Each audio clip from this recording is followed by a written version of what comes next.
mare atenție că se schimbă codice de la stradă. Cel mai mult dintre regiuni îmi place zona aceasta de Marche și Toscana. După 320 de kilometri de autostradă trebuie să găsești și o mică coadă, nu se poate.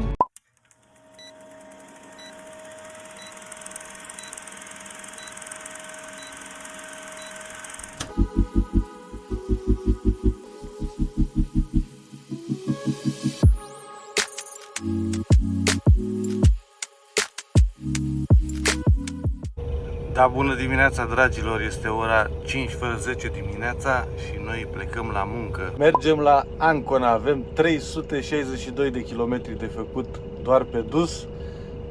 Mergem să descărcăm un container de 20. Este în zona de Certadolo, ceva de genul. Am mai fost câteva luni în urmă, nu mai mi-aduc bine aminte. Dar este în zona de Ancona. Acolo cert este că avem 360 de kilometri de făcut și haideți să plecăm la treabă. Și ca să înceapă ziua mai frumos și fără probleme, pune și tu un like la acest video și abonează-te la canal pentru că este totul gratis și nu ai nimic de pierdut. Scuzați fața de mai devreme, așa arăt eu când mă trezesc la 4 dimineața. Am șters geamurile de dimineață, oglinzile, pentru că mie așa îmi place să merg cu display-ul curat toată ziua, dar sper să nu mă nimicească tare așa insectele. Intrăm și pe autostradă chiar acum. Ce faci, mă, frate? Nu încurcat ei ca să dea ăsta cu cisterna înapoi. S-a băgat el pe telepas și el n-are telepas cu duba lui, cu furgonul lui. În fine, sper să nu fie ceva astăzi, pentru că da, hai, că până să pornește și cisterna suntem bine.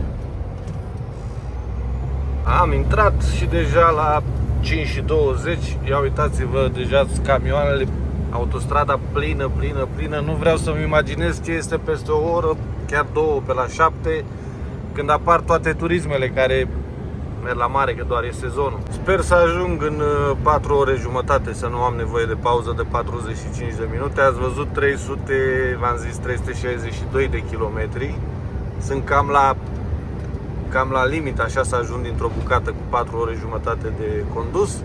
Acum vedem și cu strada cum va fi. Bineînțeles că scap repede de Bologna, la 6 jumătate o să trec Bologna.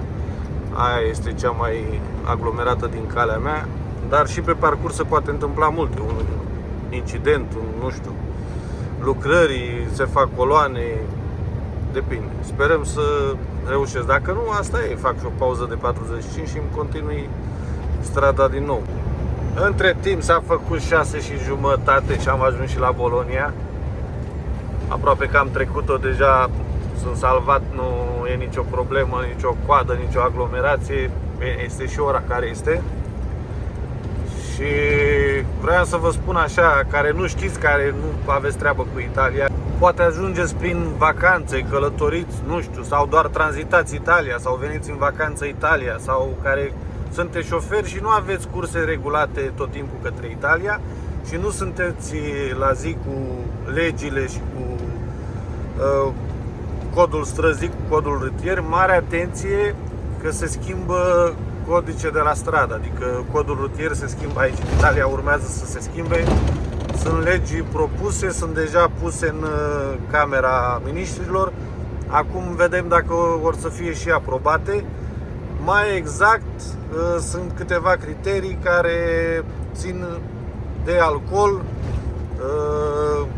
de telefon la volan, de vorbit la telefon în timp ce conduceți și alte aspecte care o să vi le spun eu imediat în ce m-am informat și eu. Dar cel mai important și cu care o să începem este alcoolul, că este pe primul loc. Mai exact, toleranța la alcool se transformă din 0,5 cât era pentru categoria B, că pentru camioane oricum era 0, se transformă în 0% alcool la volan. Dacă ești depistat pentru prima dată la volan cu alcoolemie, ți se suspendă permisul pe o perioadă temporară. Nu scrie cât, încă nu specifică, 2-3 luni, un an, 2-3 ani, ceva de genul. Iar dacă după ce ai terminat și ți-ai luat permisul înapoi după 2-3 luni cât a fost suspendat Și în următoarea perioadă, nu neapărat o lună, 2, 3 sau un an, 2, 3, în viitor, e surprins a doua oră, adică ai recidivă, ești recidivist cu alcool la volan, o să fii obligat pentru o perioadă de 2 sau 3 ani de zile, în funcție de cât decide legea, să-ți montezi un alcool loc pe mașină, adică în fiecare dimineață sau când pleci cu mașina, de câte ori te urci la volan și pleci cu mașina, să te testezi înainte de a te urca la volan, acesta fiind conectat la calculatorul mașinii și atunci nu îți va porni mașina, știți cum este acest sistem, nu te va lăsa să conduci sub influența alcoolului. Ceea ce, spre mirarea mea, o să fie cam dificil în Italia, pentru că, în fine, se poate, dar e mai greu. Alcoolul. 2. Drogurile. Dacă vii depistat la un simplu test pozitiv, care acum au ieșit testele astea care se fac imediat pe loc, în 10-15 minute spune dacă te-ai drogat sau nu. Dacă vii depistat pozitiv la droguri, ai o suspendare de permis pentru 2-3 ani de zile pentru prima dată. Din nou, dacă faci o recidivă a doua oară, ești recidivist și te prinde a doua oară drogat la volan sau ești pozitiv din nou la un al doilea test, o să ai anulat permisul pe viață. Deci nu o să mai ai dreptul să mai conduci pentru a doua oară cu droguri. Al treilea punct, celularul. Dacă ești surprins în timp ce conduci cu celularul, cu telefonul la ureche, ori că stai și te uiți pe el la mesaje, ori că îți cauți ceva, o adresă pe Google Maps, o să fii sancționat cu suspendarea permisului între 7 și 15 zile, depinde ce decide agentul de poliție, și plus amenda respectivă, plus punctele de permis care se pierd totodată. Din nou, se schimbă cu trecerea pe roșu sau neacordarea la pietoni. Până acum era doar amenda, acum și pierderea de puncte. Acum o să fie din nou suspendarea permisului între 7 și 15 zile, plus amenda respectivă, plus punctele respective, care o să le pierdeți de la permis. Pentru cei care iau permisul pentru prima dată, mă refer aici la cei cu categoria B, pentru că dacă iei C-ul și eu, ești direct profesionist, nu mai ai nevoie de experiență acumulată în timp. Pentru cei care iau categoria B aici în Italia, până acum se numea neopatentate, adică fără experiență, era perioada de un an de zile, nu aveai voie să conduci mașină cu mai puternică de 75 de cai. Și această perioadă se modifică de la un an la 3 ani de zile, adică 3 ani de zile nu ai voie să conduci mașini mai puternice de 75 de cai putere. Bineînțeles, asta s-a făcut pentru că aici în Italia, după cum știți, și-au luat permise, a doua zi au luat mașina lui tati, a lui mami, Ferrari, Lamborghini și ce mai poartă ei pe aici prin Italia și s-au trezit, Doamne ferește, cu ele prin pom, prin case, prin blocuri, aruncați prin râuri și așa mai departe cu supercarurile. Asta este foarte bună o chestie foarte bună pentru tineri care sunt foarte aventurieri, ca să le spun așa.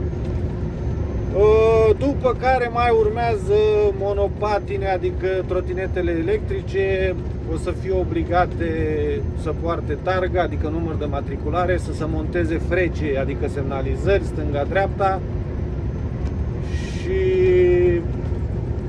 câteva alte amănunte care nu le mai rețin eu. Dar toate acestea numai dacă se aprobă și trece de Camera Ministrilor această lege, dacă va fi aprobată și va trece, după care va fi publicată în gazeta oficială, în monitor oficial, cum se zice și la noi în România, și atunci va deveni lege direct. Așa că, care călătoriți în viitor, care aveți legătură cu șoferia în Italia, cu transportul, cu toate cele, mare atenție că să nu rămânem pe dreapta, știi? Asta e valabilă și pentru mine, pentru toată lumea, nu numai pentru voi cei care vă uitați la mine. Sunt de acord 100% pentru cea cu alcoolul, cu drogurile, cu telefonul. Mai era o chestie care mă face să râd, nu că nu sunt de acord cu ea.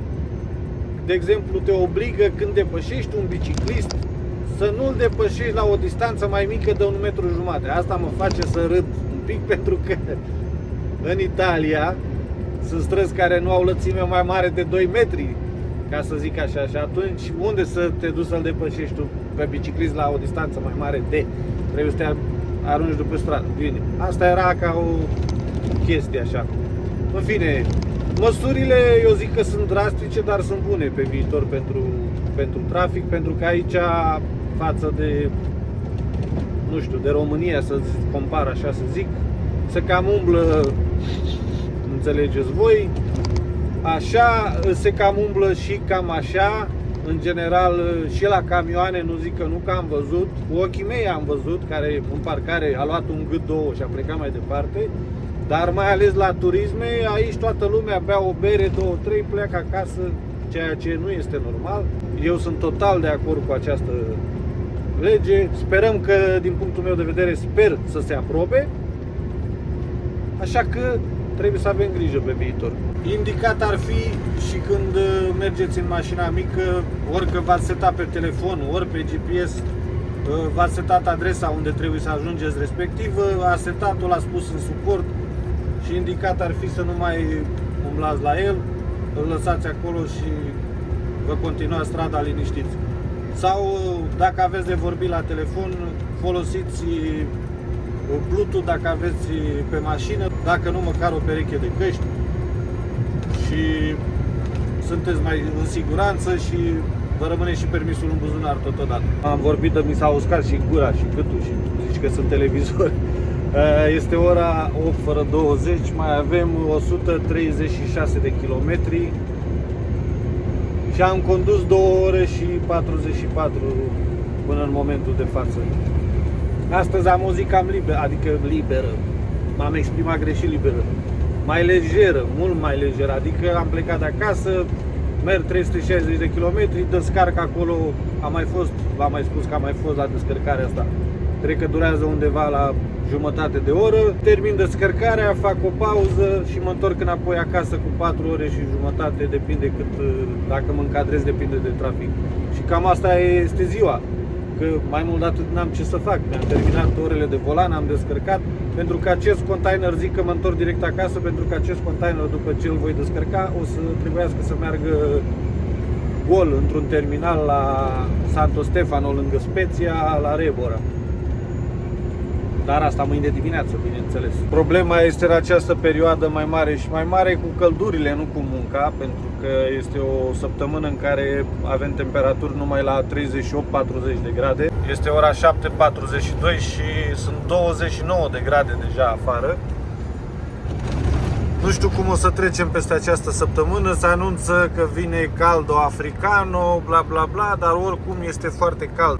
Se anunța chiar pentru ziua de astăzi, marți, când filmez eu acest vlog, în Sardenia, nu mai știu exact ce localitate din acea insulă, s-anunțau 48 de grade astăzi. Nu știu cum or să treacă oamenii aia. Ia uitați și agricultura aici și coleg, nu știu ce coleg acolo. Salată, cred că ceva de genul.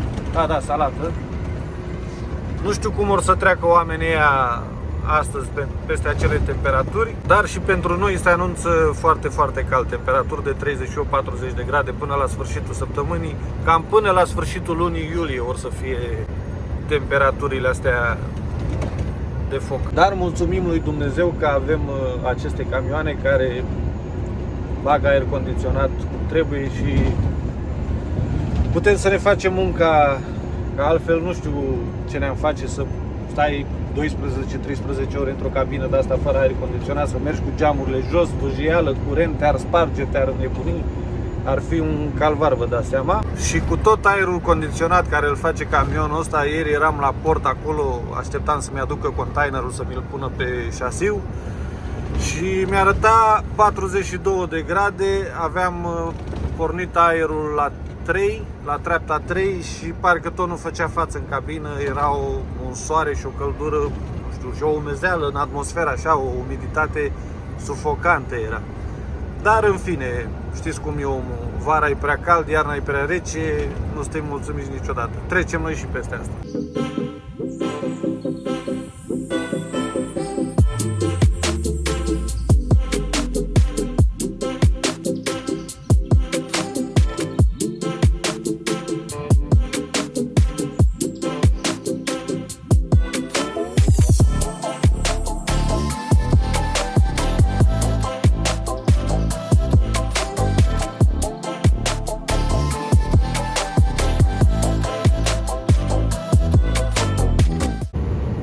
și ușor pedalând așa am găsit și Marea Adriatică, fraților. Din punctul meu de vedere, eu aici m-am învățat, aici îmi place cel mai mult, de la Ancona în jos până la San Benedetto, până la Ascoli, până la Porto d'Ascoli, ceva de genul.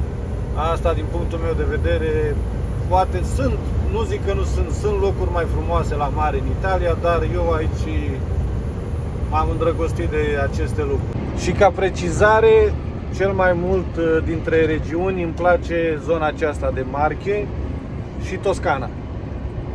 Aparte că sunt un pic asemănătoare, un pic mai mult, dar aceste două regiuni din Italia, Marche și Toscana, sunt preferatele mele. Și în special Marche cu partea asta de Marea Adriatică, de la Ancona, Senigallia, Ancona, în jos până la San Benedetto și hai să zicem până la Pescara, ca să o lungim un pic așa. Și apropo de mare, că tot a venit vorba de mare, ați văzut, mă, oameni buni, ce s-au scumpit prețurile, ce s-au ridicat prețurile la hoteluri, la cazare, la... Deci mă uitam așa ca idee că în viitorul apropiat trebuie să mergem și noi la mare, că noi iubim marea, în special Izabela, Alina.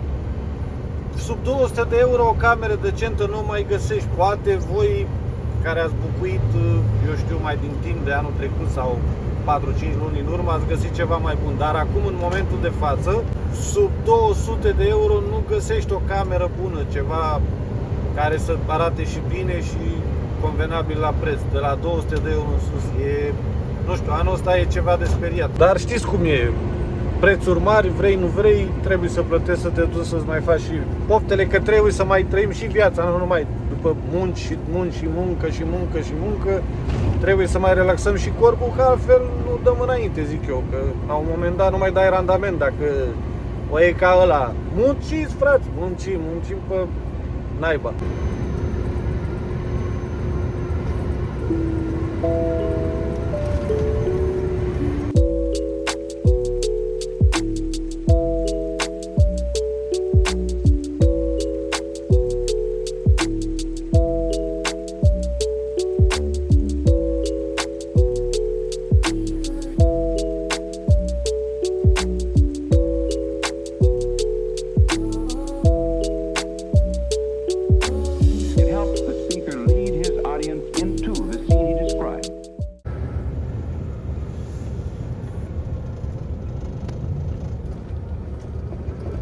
Wow! După 320 de kilometri de autostradă trebuie să găsești și o mică coadă, că nu se poate. Dar de ce? Cred că este doar pentru aici, pentru la casa de plată. Înțeleg că strada nu a fost aglomerată, ca să zici că au fost multe turisme să vină către mare și să... E ca și cauza, cred că s-au lovit două deștepte. Ia uitați-o ce hotărâtă merge ea, hotărâtă. Da. Țara arde și baba sub pieptănă. Hai să ne continuăm strada noi, cred.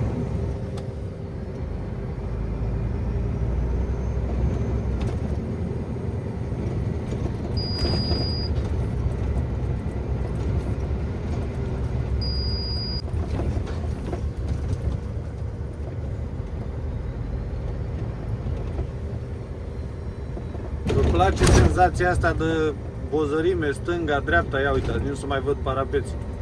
Mie nu-mi place, dar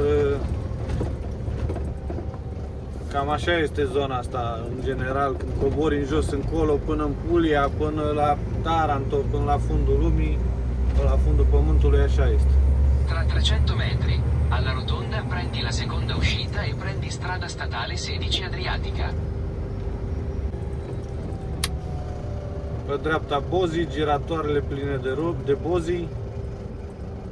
Am venit și am descărcat aici pe stânga la Ikea odată când lucram la Bartolini. Da.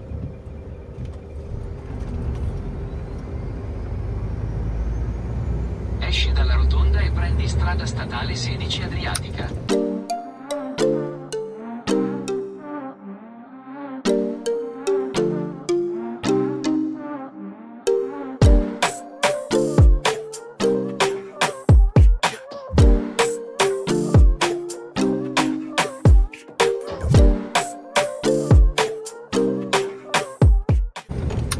ce coclauri e băgată și firma asta.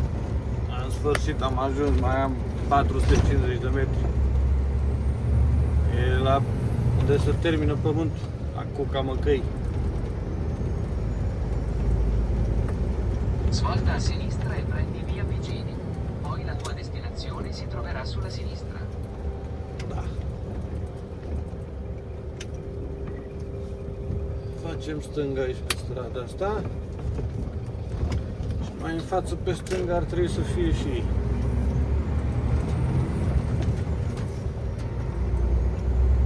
dacă nu greșesc.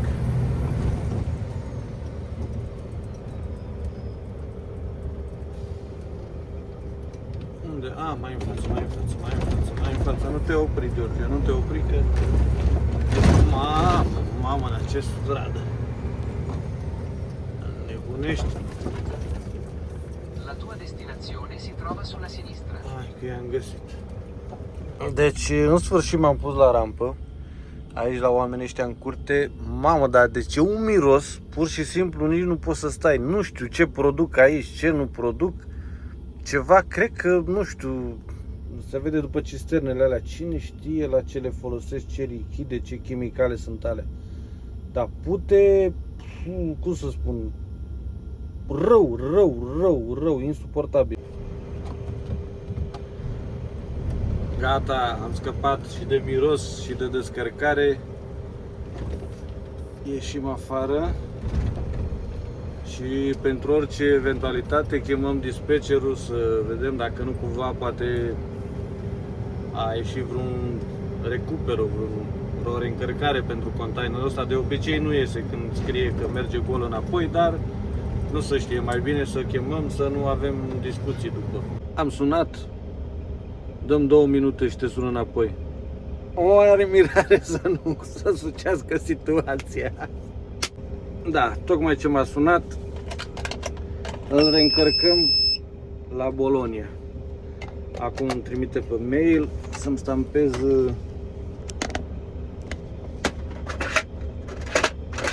letera de vettură, adică documentul de transport cu care trebuie să încarc. Punem aici. Și așteptăm mail să vedem. Așa că socoteala de acasă nu se potrivește niciodată cu aia din târg. Stampăm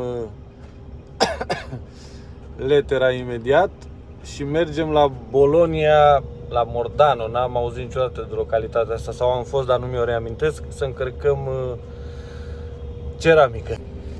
Da, am băgat până la urmă pe GPS și știu, am mai fost, e la Florin Ceramic, dar ei au scris altfel aici. Cred că mai sunt mai multe dite care aparține, mai multe firme care aparține de firma asta. Cerim Ceramic ei au scris. Acum mergem. Așa, este în aceeași incintă, practic este aceeași firmă, este la, care sunteți spre aici, prin Italia, șofer și așa mai departe, la Florin Ceramic, la Imola. Scriu sigiliu imediat pe leteră și pornim la drum. 3509. Trecem aici și remorca.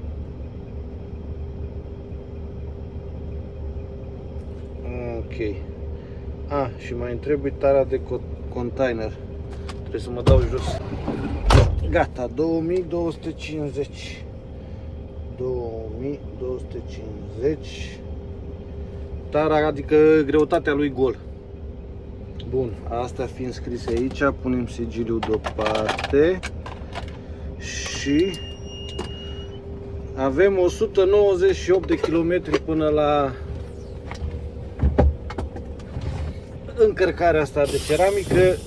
Ceea ce mă bucură este că nu-mi pierd mult din orele de volan și mă încadrez să ajung acasă, pentru că de la Imola sunt vreo 5-6 km până la descărcarea acolo, adică nu ne abatem de la strada principală decât 5-6 dus, 5-6 întors, un sfert de oră, să zicem așa, că pierd. Da, este ok, hai să mergem. M-a luat transpirațiile, nu? Sunt fleașcă și ce am coborât? Am băut un pic de apă, bineînțeles că și de la apa care o mai rece o bagi în corpul încălzit, te transpiră. Nu, că trebuie să-l las încet. Trebuie să-l las încet. Așa. spuneam că am transpirat, doar am coborât până în spate, m-am uitat cât atârnă containerul și deja sunt freașcă. S-au făcut, stați să vă arăt. Nu mai puțin de 38 de grade la ora 11 fără 5. 39 de fapt. Aha, nu e rău. Acum am văzut cât de frumos se vede orașul ăsta sus acolo. Castelfidar de ceva de genul se numește și aici în partea asta. Foarte frumos. Era un market aici, că mi-aș fi luat ceva de mâncare, dar nu prea am unde să mă opresc. N-am văzut niciun camion oprit pe aici, n-am văzut nicio alveolă, nimic. Dacă nu, o să iau din nou din autostradă, din autogrill. Asta e, n-avem ce face, nu este niciun loc. Vedeți că aici se mai opreau, dar au pus piloni ăștia ca să nu se mai oprească. Cu siguranță din cauza asta i-au pus. Hai că între timp n-am mai filmat pentru că ce era să vă arăt din nou autostradă. Am făcut 2 ore și jumătate de condus, aproape 190 de kilometri, mai avem 3 km până la încărcare unde trebuie să încarc. Aici facem ieșirea de Imola chiar acum și mai avem 3 km și imediat ajungem și la firma unde trebuie să încărcăm și să scăpăm prin calvarul ăsta. Bine că am prins strada liberă până aici. Chiar nu am întâlnit absolut nimic. 37 de grade, temperaturile sunt temperaturi. În zare se vede umiditatea. Stăm bine.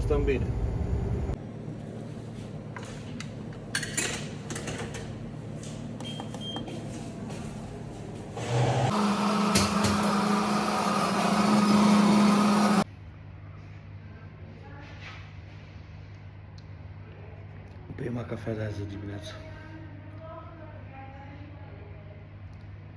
Ideale. Nu m-am mai oprit nici să mănânc ca să ajung aici la încărcare, să prind aici. Că după ce se întâmplă după? Am luat de la machineta aia automatul Mars, am băut cafeaua aia. Dacă mai întârzi mai mult, mai târziu să face după amiază seară, iese toată lumea de la muncă, risc să prinzi aglomerația, ambuteiaje și eu n-am nevoie de așa ceva, că după nu mai ajung acasă. Și oricum, pe căldura asta îmi face bine, că dacă mai și mâncam, mă umflam în burtă, la 40 de grade, mai trebuia să nu pot să mă mai mișc. Eu doar acum când a plecat de lângă mine am văzut că camionul ăsta este electric. Am auzit eu că s-au umflat, nu s-aude ca motorul. Și acum scrie și pe el. Vehiculul 100% electric. De la ei de aici, de la ceramică. Mama mia!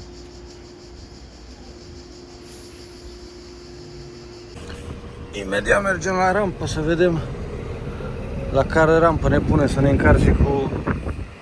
Hai să încarcă numai ceramică, gresie, faianță, marmură, fel și fel de ceramice din astea. Noroc că am găsit umbra la rampa asta aici, că altfel eram terminat. Iau ce soare. Camionul l-am pus acolo în rampă, aștept să-l încarce. Și nu te las să stai cu motorul pornit, așa că stau la umbra și ce să faci. Hai să ne punem în mișcare de data asta către casă. Am terminat și aici. În aproximativ vreo 50 de minute cu tot cu acte. În timpul ăsta mi-am făcut și pauză de 45 de minute. În timp ce m-au încărcat. Una peste alta să zicem că am pierdut o oră față de cum trebuia să merg direct acasă. Vreo 7-8 minute de volan. Dar nu e problemă, important e că mă încadrez și să ajungem acasă. Este 2:30, în jur de 4:30, 5, fără un sfert suntem acasă. Voi vă dați seama la aglomerația asta și la mașinile astea pe autostradă și uite cât e de aglomerat și să merge din 85, nu că să stă pe loc și să vede aglomerat. Vă dați seama câți bani se încasează la autostrăzile astea aici în Italia. Și prin Europa, în general, cam așa sunt toate țările din Europa. Da? Colegul aici tocmai ce a făcut o explozie sau i s-a stricat camionul. A costat și el pe dreapta. Mai se întâmplă la temperaturile astea. Uitați, ca să nu ziceți 39 de grade în mers, da? La ora 3. Dacă mă opresc pe loc, sigur sunt 43-44 de grade. Se pare că și la întoarcere trec Bologna cu brio, un pic cam aglomerat, dar se merge în forță. Ceea ce este important că nu se face ambuteiaj. Aici este autostrada, în dreapta unde vedeți capul tractorului roșu acolo sunt două benzi care este tangențial, așa este și pe partea cealaltă pe contrasens.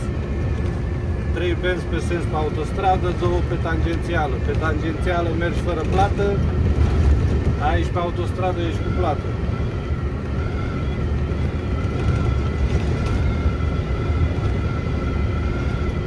Da, deci este ora 3, dacă întârzi o oră, la ora 4 deja aici e dezastru de pe lumea minunată. Uitați deja ce e pe partea cealaltă, ca să vă zoomez un pic. Ia uitați. E full și toate mașinile alea care le vedeți merg cu 90-100, da? Din păcate asta este Italia, dacă nu te încadrezi să mergi în forță toată strada, să-i dai, să fii atent și să mergi aproape la blană când merge camionul, practic 90. Știm că legea pe autostradă este 80, dar în Italia știți voi că e mai altfel. Nu mai te încadrezi în program, nu mai ajungi la descărcat, nu mai ajungi la încărcat, nu mai ajungi acasă, nu mai ajungi nicăieri. Și uite cum face și telefonul, că zici că sunt... Asta e Italia și asta e șoferia în Italia. Exact ce vă spuneam, suntem pe racord unde coborâm după A14 să ne intersectăm cu A1, să ne urcăm pe A1, să mergem către Modena, Reggio Emilia, Parma, Fidența, Fiorențola, acasă. Și ce-o fi în fața aici, ori e foarte aglomerat din cauza unde ne întâlnim, venim noi de aici și cei din stânga vin de către Firenze. Acolo sunt 3 benzi, noi venim după 2, ori e foarte aglomerat, ori dacă nu este vreun accident, vreun incident, ceva. Vedem mai în față. Ia auziți. Exact ce spuneam.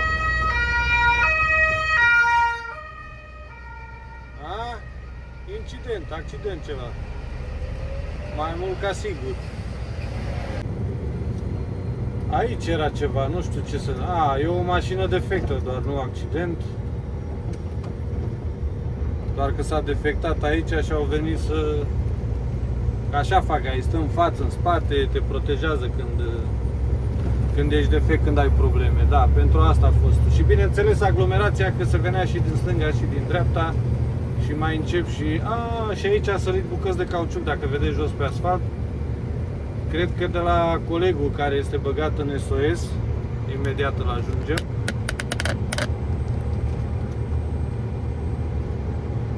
De la colegul de aici. Da, a făcut explozie, sărac. Temperatura, da. Și încă n-au venit kamikazele, campania de roșii, da. Sper să nu se supere colegii pe mine, dar știu ei de ce zic așa, nu cu rea voință, dar na. Fix 12 ore m-am întors de unde am plecat. Hai să vedem ce am făcut. Pentru asta trebuie să stampăm un bon. Stampa 24 de ore, ziua de astăzi, și dăm să descarce. Să-ți descarce, să stampeze. Hai să vedem ce am produs noi azi în 12 ore. Deci, avem volanul aici unde ne arată cercul, 9 ore 48, 752 de kilometri în 12 ore, da? Plus descărcare, încărcare, 752 de kilometri făcuți în 12 ore, da? Și 9 ore 48 de volan, aproape 10 ore. Și am încălecat pe șa și am terminat și povestea. Și de vrei să mai vezi, mergi să te abonezi. Hai, ciao!